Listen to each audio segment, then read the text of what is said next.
What is going on, guys? It's Chad here with Crypto-Simplified, and today I wanted to talk about the 5 factors that will lead to Bitcoin going mainstream and essentially lasting forever. So the first thing that is necessary for Bitcoin to go mainstream is education to the world, basically.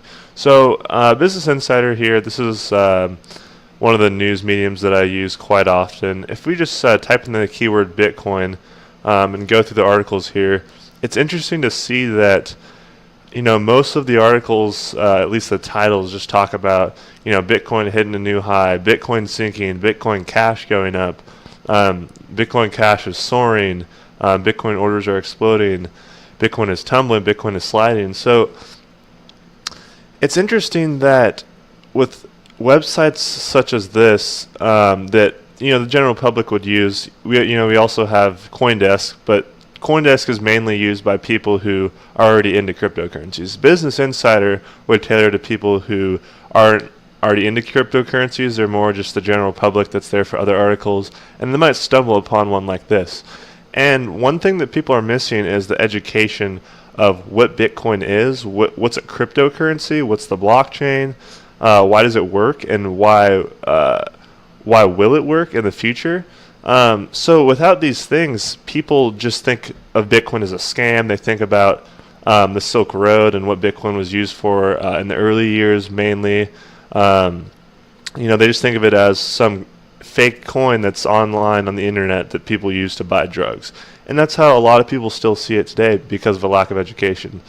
So the next thing, this kind of ties into education, is trust. So it's interesting if we go into Google and type in is Bitcoin and then space, it's interesting to see the first 4. Is Bitcoin a company? Is Bitcoin a bubble? Is Bitcoin a Ponzi scheme? And is Bitcoin a stock? So there's all these people searching these things up because they hear about Bitcoin, but they don't know what it really is. And so a lot of people do think it's a scam. They're like, I can't even see it it's not in my hand. Why would I want it? It's untraceable, and then they hear about these exchanges closing, Control Finance, even though that's not directly related to Bitcoin. It's these things out there, and people are taking advantage of the general public and scamming. And so, if people can, if the majority of people can learn to trust Bitcoin and get educated through it, then those will be 2 huge factors that will lead to Bitcoin going mainstream and having it be an everyday currency that everyone knows about. The next thing would be government approval. So recently there's been a lot of talk in China with regulation with ICOs and Bitcoin exchanges in general. And so if we can come to a consensus with all governments, not just in the US where I'm from, but if there's going to have to be regulation.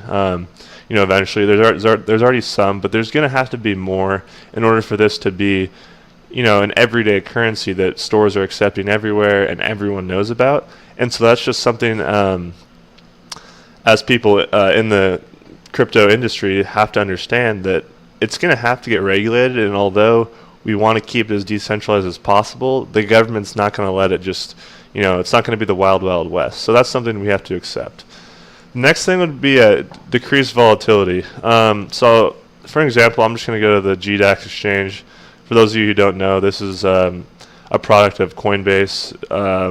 It basically just shows a more accurate representation of the price and all the orders going in. You can see it minute by minute. But if you look here, it's interesting to see just the different price changes and how much it can change in a day. If you look up to here at the 24-hour price, it's already down 8%. There's never a time where the dollar in your pocket loses 8% of its value. Yes, the US dollar can move up in comparison to other countries, but having Bitcoin move up and down so much and have people shorting the currency and all that doesn't help the case, because no one wants to invest into something that 2 weeks later could be worth 20-25% less. And then they can't go use it like the regular dollar. So let's say you're saving up your money to go buy something, and you're saving up these dollars in your piggy bank, and then all of a sudden someone tells you, oh, now you have 20% less. It's going to get you 20% less when you go try and buy your item, so you're going to need 20% more. And that's not what you want to hear. So if Bitcoin can reach a point where it's at least fairly stable, and that might come after the 21 million Bitcoins run out, when there's no more to be mined, that might be the case, but I guess only time will tell. The fifth thing I wanted to talk about was in-stores and website acceptance of Bitcoin and other cryptocurrencies. So here is a article from lifewire.com, and it just shows 6 major retailers that and services that accept Bitcoin. So if we go through here, we got Overstock, Expedia, eGifter, Newegg, Shopify stores, and Dish. So although these are 6 significant sized companies, it's not Amazon, it's not Walmart, it's not Safeway. We can't just walk into Safeway and go buy our groceries with Bitcoin. And there is some stores throughout the country in the U.S. and I know in other countries as well where you can go and they will accept Bitcoin, but it's few and far between. And that is partly because it's not widespread yet.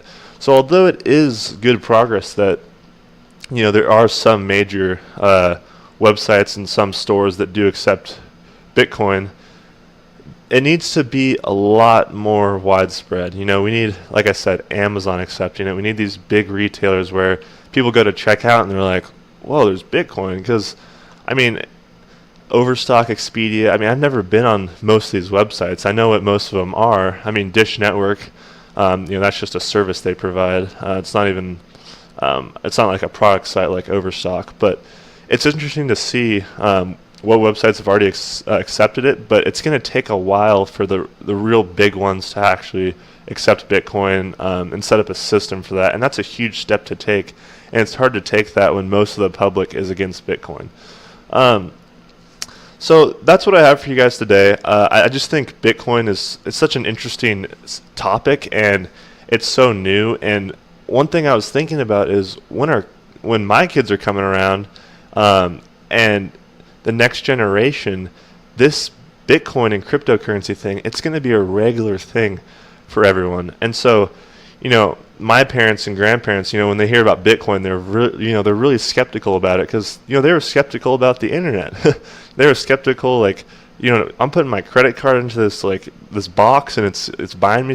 It took them a while to trust that, and now there's this online currency, and they're like, that's just going to take time, but when our kids are growing up and Bitcoin's a regular thing and they're growing up with the internet and they already trust all of it, that's going to be huge for Bitcoin to be accepted worldwide.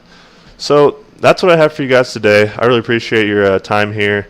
And if you have any questions at all, feel free to leave a comment below, and also subscribe because we're going to have a lot more content like this. And I'm just going to try to simplify cryptocurrencies as much as I can for you, and give you my 2 cents on it, and try to help you guys out with investing in any way possible. All right, guys. Thanks so much.